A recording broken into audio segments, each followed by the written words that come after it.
नमस्कार। मैं प्रदीप सरदाना अपने प्रदीप सरदाना शो में आपका स्वागत करता हूँ।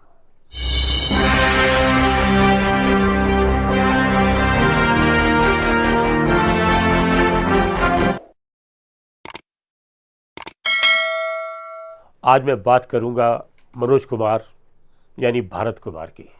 है प्रीत जहाँ की रीत सदा, मैं गीत वहाँ के गाता हूँ। भारत का रहने वाला हूँ, भारत की बात सुनाता हूँ। हालांकि मनोज कुमार को इस दुनिया से विदा हुए अब कुछ दिन हो चले हैं, लेकिन फिर भी उनकी यादें हर रोज़ आती हैं, क्योंकि उनसे बरसों मुलाकातें होती रहीं, उनसे बरसों संबंध रहे। कितनी बार उनको इंटरव्यू किया, कितनी बार उन पर लिखा, कितनी बार उनसे मुलाकात हुई, और फ़ोन पर तो उनसे बात अक्सर हो ही जाती थी। इधर मनोज कुमार के निधन पर मैंने विभिन्न टीवी चैनल्स पर बोला, पीटीआई ने भी मेरा जो इंटरव्यू है, मेरे जो कमेंट्स हैं, मेरे जो विचार हैं, वो रिलीज किए। देशभक्ति की फिल्मों का जो सिलसिला मनोज कुमार ने शुरू किया वो अमर है। उन पर लिखा भी मैंने बहुत कुछ।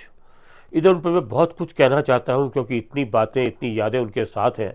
अगर मैं बताऊँ तो सच 2 दिन 3 दिन शायद ऐसे ही निकल जाए, और तब भी शायद उनकी बातें ख़त्म ना हो। लेकिन मैं आज बात करना चाहूँगा मनोज कुमार के उस सपने की, या कहूँ उन सपनों की जो वो पूरे नहीं हो सके, ख़ास तौर से उनकी फ़िल्मों को लेकर। कि मनोज कुमार ने इतनी अच्छी अच्छी फिल्में बनाई, हम सभी जानते हैं। उपकार बनाई, पूर्व और पश्चिम बनाई, शोर बनाई, रोटी कपड़ा और मकान बनाई, और फिर क्रांति बनाई। ये उनकी 5 फिल्में काफ़ी हिट रहीं, सुपर हिट रहीं, और इन्हीं से उनको एक विशिष्ट पहचान मिली। लेकिन उसके बाद उनकी जो फिल्म सफलता का जो सिलसिला चल रहा था वो कुछ ठहर गया। देखिए, उसके बाद उन्होंने हालांकि फिल्में बनानी बंद नहीं की, लेकिन जो भी फिल्म बनाई वो चली नहीं। जैसे उन्होंने क्रांति के बाद अपने भाई राजीव गोस्वामी के लिए मीनाक्षी शेषाद्री के साथ एक फिल्म पेंटर बाबू बनाई। मुझे याद है कि जब पेंटर बाबू की शूटिंग हिमाचल में शिमला के आसपास और कुफरी में हो रही थी, तो तब मैंने वो शूटिंग देखी भी थी। तब मीनाक्षी शेषाद्री को शशिकला कहकर बुलाते थे, और मुझे बताया गया कि राजीव के साथ एक नई लड़की शशिकला इसके अंदर आई है। लेकिन बाद में शशिकला का नाम मीनाक्षी शेषाद्री पड़ गया, और ये फिल्म मीनाक्षी शेषाद्री के नाम से रिलीज हुई। लेकिन उनके भाई की ये फिल्म, अपने भाई को जिसमें उन्होंने इंट्रोड्यूस किया, और मीनाक्षी शेषाद्री जिस फिल्म में आई, वो फिल्म चल नहीं सकी। उसके बाद इन्होंने 3 फिल्में और बनाई। एक फिल्म बनाई कलयुग और रामायण, इसको थोड़ी बहुत सफलता मिली, ये विवादों में ज़्यादा रही, लेकिन उतनी चल नहीं पाई। खुद भी उसमें अहम भूमिका निभाई हनुमान की। और उसके बाद इनकी 2 फिल्में और आई 80 के दशक में ही। क्रांति भी 1981 में आई थी। उसके बाद ये फिल्में भी उनकी, जो पेंटर बाबू है, कलयुग और रामायण है। उसके बाद 2 और फिल्में, एक संतोष और दूसरी क्लर्क, ये फिल्में भी इसी दशक में आई, लेकिन ये फिल्में भी चल नहीं सकी। लेकिन उसके बाद भी मनोज कुमार का जो नई नई फिल्म बनाने का सपना था, वो सपना कम नहीं हुआ। मेरी जब भी उनसे मुलाकात होती तो हमेशा अपनी नई फिल्म की धुन में, अपनी नई फिल्म की कल्पनाओं में डूबे रहते थे। कितनी बार बताते थे, एक बार मुझे याद है उन्होंने कलयुग और रामायण के समय ही बताया था, उससे ठीक पहले, कि मैं अपने छोटे बेटे विशाल को लेकर भी एक फिल्म शुरू करना चाहता हूँ जिसका नाम होगा भारत का बेटा। लेकिन अफसोस उनका यह सपना पूरा नहीं हो सका, और यह फिल्म बन नहीं सकी। भारत का बेटा जिसको बनाना चाहते थे, सन ऑफ इंडिया, ये नहीं बन सकी। उसके बाद उन्होंने 2 फिल्मों के और सपने देखे। एक दूसरी फिल्म थी जजमेंट। इसके लिए तो उन्होंने काफ़ी काम किया। मुझे बताते थे कि उत्तम सिंह जो है इस फिल्म का संगीत काफ़ी हद तक तैयार कर चुके हैं, इसके गाने भी काफ़ी तैयार हो चुके हैं, और ये फिल्म बस मैं जल्द शुरू करूँगा।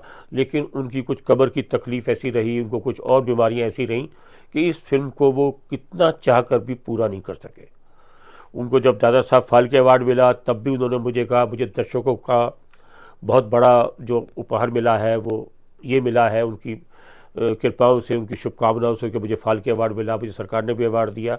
लेकिन अब मेरी जिम्मेदारी और बढ़ गई है। मुझे अफसोस होता है, वो हमेशा ये कहते थे, मुझे अफसोस होता है कि मैं इतने सालों से कोई फिल्म नहीं बना सका, और दर्शकों ने मुझे इतना प्यार दिया और दर्शक उम्मीद करते हैं कि मैं फिल्म बनाऊं।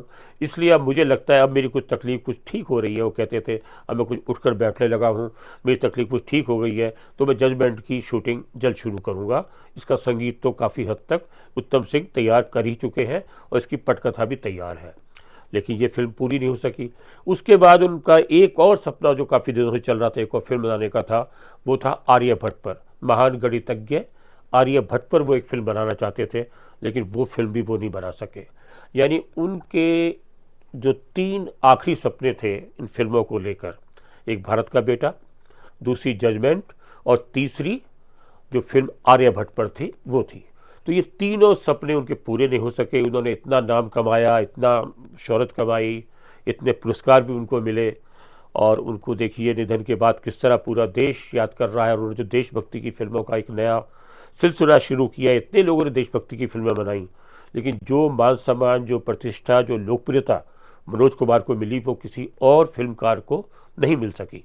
और एक अभिनेता के रूप में भी एक जो और जो फिल्में की बाहर के निर्माताओं के साथ, बाहर के निर्देशकों के साथ, वो भी उनकी फिल्में खूब चली, खूब पसंद की गई। शहीद फिल्म तो उपकार से पहले की है जिसमें भगत सिंह बने थे, वो फिल्म जिससे देशभक्ति की फिल्मों का उन्होंने सिलसिला अपने जीवन में शुरू किया था अभिनेता के रूप पर। तो इस तरह उन्होंने इतनी फिल्में बनाई, इतने पुरस्कार मिले, लेकिन इस बात का अफसोस मनोज कुमार को हर वक्त रहा कि वो अपने ये 3 सपने, ये 3 फिल्में बनाना चाहते थे, वो सपने पूरे नहीं हो सके उनके। हालांकि उनके सारे सपने कह सकते हैं पूरे हुए। उन्होंने जिस लड़की से शादी करना चाहते थे, शशि, उससे उन्होंने शादी की और जिस तरह वो चाहते थे कि मुंबई जाऊं और मेरे को पहले वो चाहते थे 3 लाख रुपए कमाऊंगा, उसके बाद वापस आ जाऊंगा, लेकिन उसके बाद जब सिलसिला शुरू हुआ कमाने का और शोहरत का, तो वो तो बात पीछे रह गई। लेकिन उनकी एक और सपना था जो शुरू में उन्होंने संजोया था फिल्मों में आने से पहले, उनका एक सफ़ेद बंगला हो, उनकी एक सफ़ेद कार हो और एक सफ़ेद सूट पहने हुए हों और वो गिटार बजा रहे हों। तो उनके ये सपने भी पूरे हुए। हालांकि वो कहते हैं गिटार इस तरह मैं नहीं बजा पाया, लेकिन उनको सफ़ेद बंगला भी मिला, जो उन्होंने पहले उनका बंगला था जो बाद में उन्होंने गोस्वामी टावर के नाम से उसमें फ्लैट्स बना दिए, इसी में वो रह रहे थे। उनका जो सफ़ेद कार का सपना था, सफ़ेद बंगले का सपना था, सफ़ेद सूट का सपना था, वो भी पूरे हुए और सारे सपने पूरे हुए।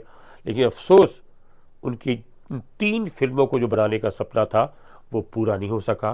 तो इस बात का अफसोस उनको भी था, मुझे भी है और शायद आप सबको भी हो कि मनोज कुमार जिन्होंने इतनी अच्छी अच्छी फिल्में दी, उन 3 फिल्मों के माध्यम से वो फिर से दर्शकों से जुड़ना चाहते थे। समय समय पर उन्होंने नई नई कोशिश की, लेकिन वो कोशिशें पूरी नहीं हो सकी।